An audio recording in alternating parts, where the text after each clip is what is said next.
This is Jeremy Wentworth-Stanley. I'm the fellow who has a hyphen in my name. The hyphen is silent, but I am anything but that. Respectonomics brings you Living Economics. Living Economics is a weekly analysis, assessment of some of the activities that are going on in the world of economics and finance. And of course, you cannot disentangle those from the social, economic, socio-economic, socio-political patterns and cultures as well. We're looking at the process of economics. And one of the time-honored questions is when people look at economics and they say, how on the earth does this affect me?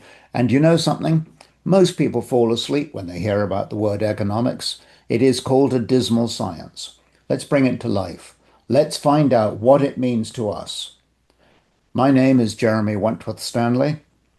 I'm your voice of Respectonomics. I am also your year, so I welcome your comments and ideas. And I also add that we are able to offer these kinds of messages in a more formal setting with your organization. It can be done remotely, it can be done in person, it can be done through workshops, presentations, or speeches. But we are able to bring these ideas to you in a more personal way, in a more structured way, if that's what you would like. But now we're going to talk about living economics. We're going to talk about the economics of the day. And the economics of the day, and you say to yourself, well, how does this affect me? Let me put something to you rather abruptly, almost with a sense of, I don't want to say cruelty, but let's take a look at some of the things that are going on in the world today. And they are, whether love it or leave it, they are remarkably reminiscent of life in the late 20s and the early 30s of the 1900s. I don't have to remind too many people, 1929 was the big crash. So you may say to yourselves, well, what are the ingredients today that could contribute to a crash? Well, every crash that you've ever looked at, if you go to the highway and you see there's been a crash, one of the things is transportation committees will always look to see what caused the crash. And eventually they will say, you know, that's a blind corner, or that's the median isn't properly identified, whatever it is, and they will take remedial action. We need to look at the sources of crashes and what's happened in the past. In 1929, you had a great deal of interest in the stock market. Today, we have a great deal of interest in the stock market. We had a time of labor unrest. In 1926 was the national labor strikes. We have times of restricted trade where trade between countries, one to the other, became under the umbrella of protectionism. So we would not ship goods to other people or receive goods from other people, and we slowed down trade. Doesn't that sound like tariffs today? We had times in the 1920s and 30s of autocratic, tyrannical governments. We had the Hitlers, we had the Mussolinis, we had the Stalins, and today we have your friends at Mr. Putin, Mr. Trump, and Xi in China. We've got that rise in autocracy. We've seen a corresponding, if not corresponding, it is happening at the same time. We'll call it contemporaneous. We're having a contemporaneous increase in anti-Semitism. We're seeing entertainers, aka sports stars, being paid huge amounts of money. We're living in a world where people feel that everything's okay and somehow it's all going to work out. World leaders are promising us all kinds of benefits and that everything's going to be hunky-dory. Deep down in each of us, there is a feeling of fragility. There's a feeling of fear. There's a feeling of this cannot go on forever. One of the reasons, technical reasons, why it can't go on forever is because of the indebtedness that is being appropriated and assumed now by governments on a worldwide basis. We have said in a previous podcast that it's an addiction. And this addiction, like every addiction that you've ever come across, whether it's to alcohol or drugs or tobacco, whatever it would be, everybody knows about the destructive nature of addictions. We're living in a world that is addicted to debt, and that addiction is going to be the source of major destruction. You might even say it's toxic. We've got climate issues. We see these heat bowls over Europe and now over the United States. This is the end of June 2026. We are also aware of in the 30s of the Dust Bowl, and we can point fingers at fossil fuels and all kinds of machinations, whatever those sources may be. The facts are that we are experiencing some extraordinarily damaging weather climate situations.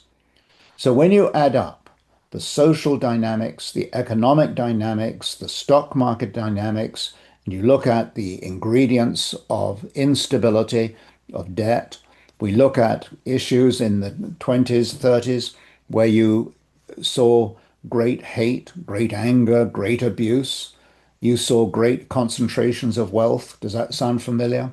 But when you look at all these similarities, there is one thing that's sitting out there, and that is something we don't fully understand.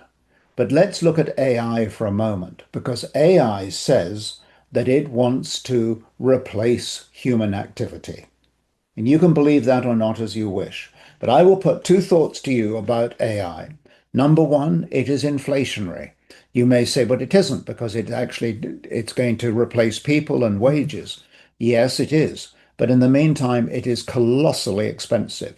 You only have to look at how the major technology companies, the Metas and the Microsofts and so on a combined basis, I think they call them the famous seven, but you add them together and they're going to spend something like $690 billion. And often those expenses do not come with matching profits.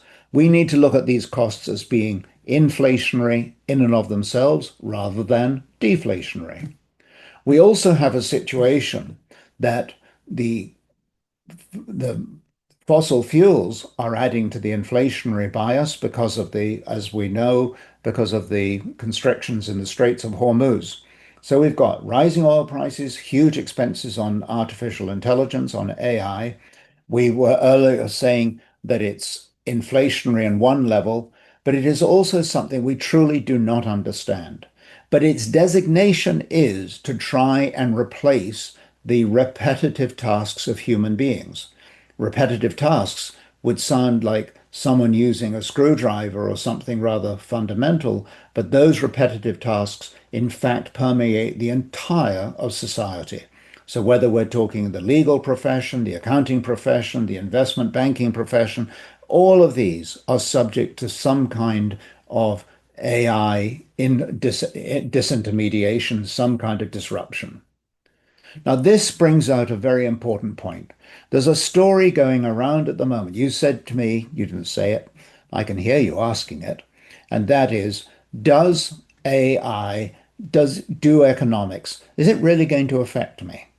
Let me put one figure in front of you, or range of figures that is now making the rounds in Wall Street, which is that it is believed that corporations are overstaffed to the extent of 25 to 40%.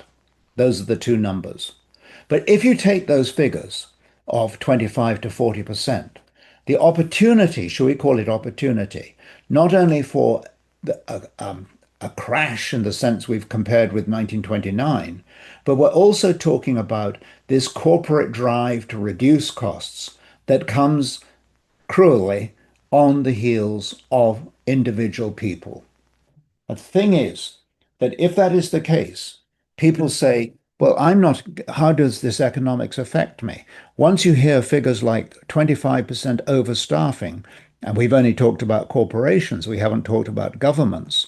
When we think in terms of that, when we think in terms of governments running out of money, not having the capacity because they can only rely on debt, and the debt that they rely on is entirely inflationary, when you add all these truths together, you end up with a situation where we humanly, as workers, as people on the the production line, whatever that production line might be, we are at risk. And that, I think, is a fairly straightforward analysis. So, one of the things we need to do is to think to ourselves, what is it that we can do to protect ourselves? The first one is to move away from the sense of complacency and to recognize the risks. I am not wise enough to be able to say how these risks will be actuated, what in fact will become the physical expression of these risks, but whatever they are, individually, it makes sense to be aware of them. And if we're looking at this concept of massive unemployment, massive trade restrictions, inflation that we don't really understand, oil prices that seem to be able to rise even without the Straits of Hormuz. When we look at all of these things and we find ourselves glaring proverbially into the headlights, we have to think about what can we do. We've already said that the important part of this practice is to start paying attention, to move away from complacency to taking an active, respectful understanding of what these things are that they're going on. But let me take you now into the place of employment. The one thing about an employee, in the times when there are these, call them layoffs or abdications, whatever you want to call them, but when you have that, it stands to reason that the Darwinian principle of the survival of the fittest is going to become very important. So how do we become fit employees? The first thing is to recognize that one's job is not just a pleasure spot to go and get some wages.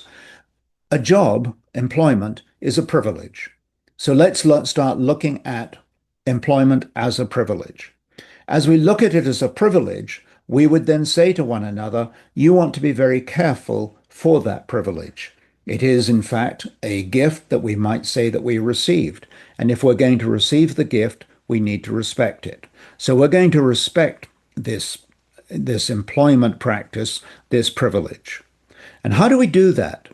Well, one, of course, is in a very prosaic way, is to be on time and to fulfill what we said we're going to do.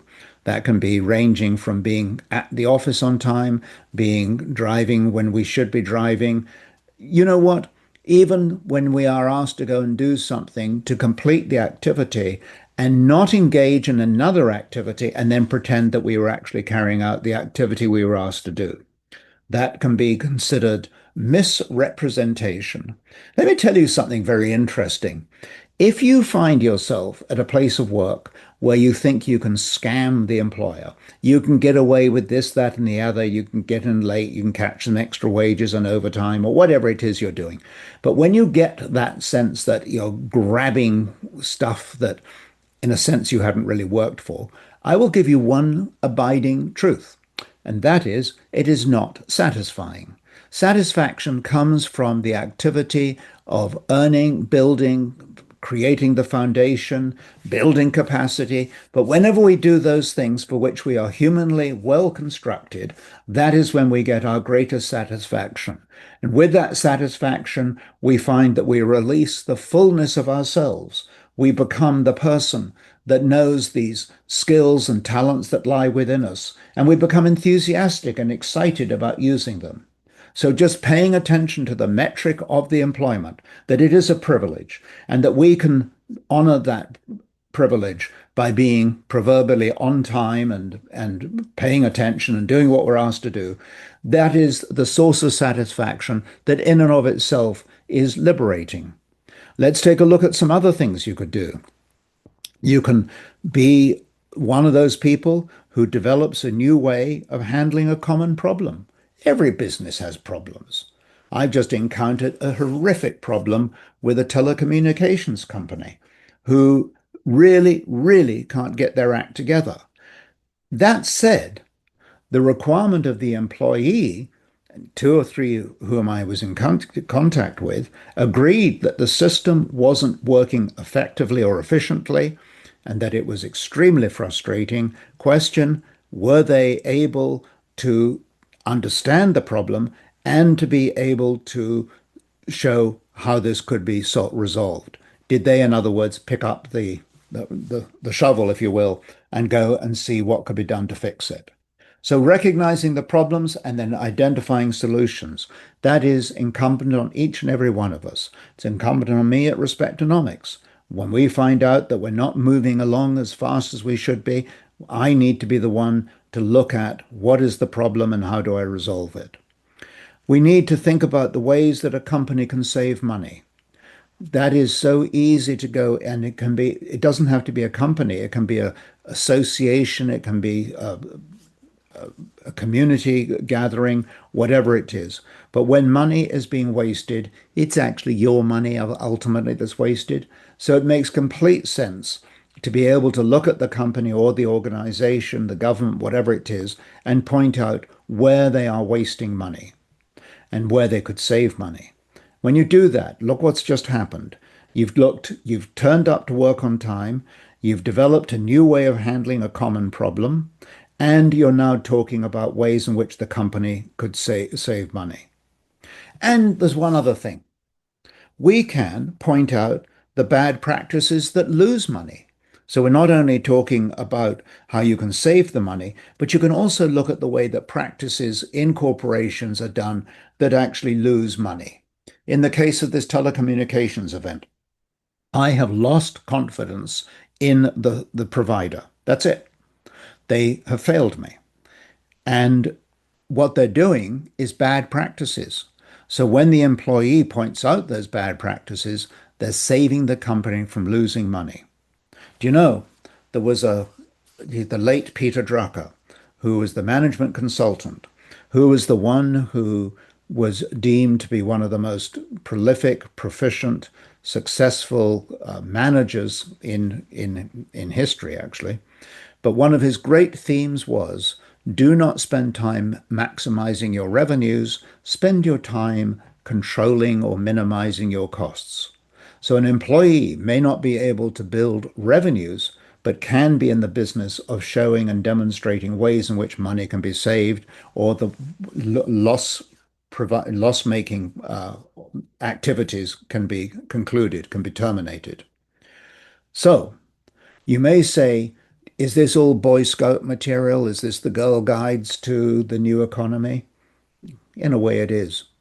Because if we're facing these economic risks, these catastrophes, if we're looking at the things that can go wrong, I'm not climbing the wall of worry. I am putting empirical evidence in front of us. That when we put this evidence in front of us and recognize that our livelihoods and our employment are at risk, we want to take preventative, preemptive avoidance action.